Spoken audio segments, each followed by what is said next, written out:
Hello everyone, welcome to learning science. आज का topic है थर्मोडायनेमिक इक्विलिब्रियम। थर्मोडायनेमिक इक्विलिब्रियम को समझने के लिए हमें जो है 3 इक्विलिब्रियम के बारे में पता होना चाहिए। सबसे पहले है thermal equilibrium. When two bodies having different temperatures are placed in contact with each other, then the energy of the body at higher temperature is transferred to the body at lower temperature till the temperature of both bodies becomes equal. Suppose करते हैं हमारे पास जो है दो bodies है, दो system है ए और बी। जब हम इन दोनों को इन कांटेक्ट में रखेंगे, एक दूसरे के पास रखेंगे, तो जो बॉडी जो कि हाई टेम्परेचर पे होगा, सपोज ए जो है वो हाई टेम्परेचर पे होगा, वो जो है अपना एनर्जी ट्रांसफर करेगा उस बॉडी को जिसका टेम्परेचर जो है वो कम है, और वो जो है तब तक ट्रांसफर करेगा जब तक दोनों बॉडीज का जो टेम्परेचर है वो इक्वल नहीं हो जाता। यानी कि हीट जो है वो गर्म बॉडी से ठंडे बॉडी में ट्रांसफर होगी, एंड तब तक ट्रांसफर होगी जब तक दोनों का टेम्परेचर जो है वो इक्वल नहीं हो जाता। At this stage two bodies are said to be in thermal equilibrium. एक ऐसा स्टेज आएगा जब दोनों बॉडीज का टेम्परेचर जो है वो इक्वल होगा। जब टेम्परेचर इक्वल होगा तब हम कहेंगे जो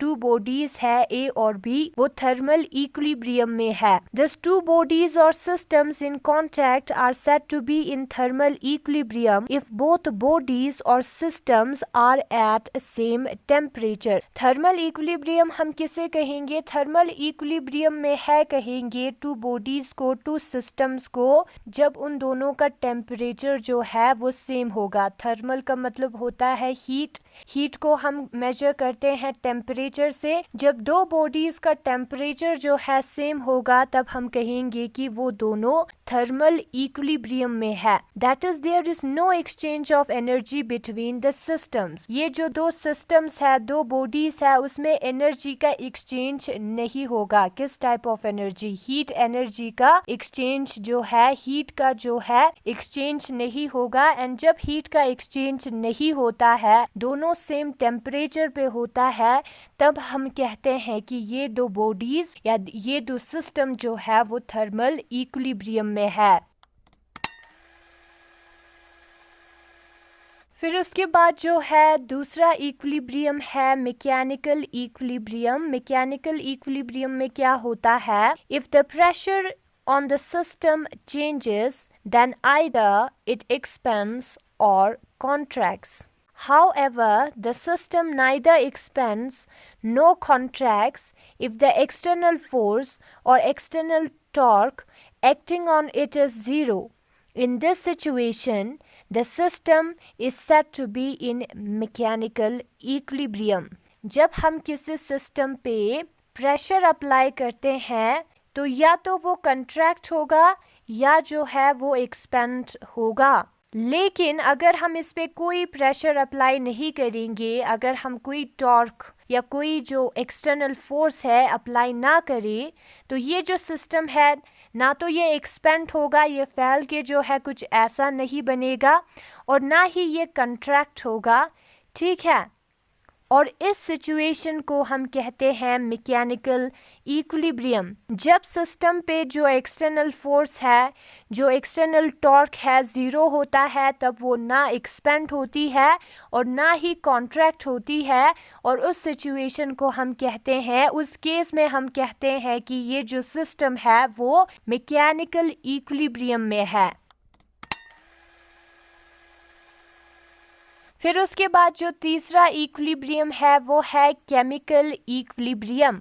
If there is no chemical reaction among different components or substances in a system, then the system is in chemical equilibrium. हम कंसिडर करते हैं एक बीकर है, उसके अंदर जो है वाटर है, इधर कोई रिएक्शन नहीं होता। ये जो बीकर के अंदर है वो कोई रिएक्शन नहीं होगा उसके कंस्टिट्यूएंट्स के बीच में, उसके कंपोनेंट्स के बीच में, जो सब्सटेंसेस है जिससे वो बना है, और उस केस को हम कहते हैं केमिकल इक्विलिब्रियम। जब कोई केमिकल रिएक्शन नहीं होता है सब्सटेंसेस के बीच में जो कि सिस्टम को बनाता है, तो उस केस को हम कहते हैं केमिकल इक्विलिब्रियम। नाउ सपोज करेंगे वाटर में हमने कुछ केमिकल डाल दिया तो रिएक्शन होना स्टार्ट हो गया। उस केस में जो है इधर केमिकल इक्विलिब्रियम जो है वो नहीं है।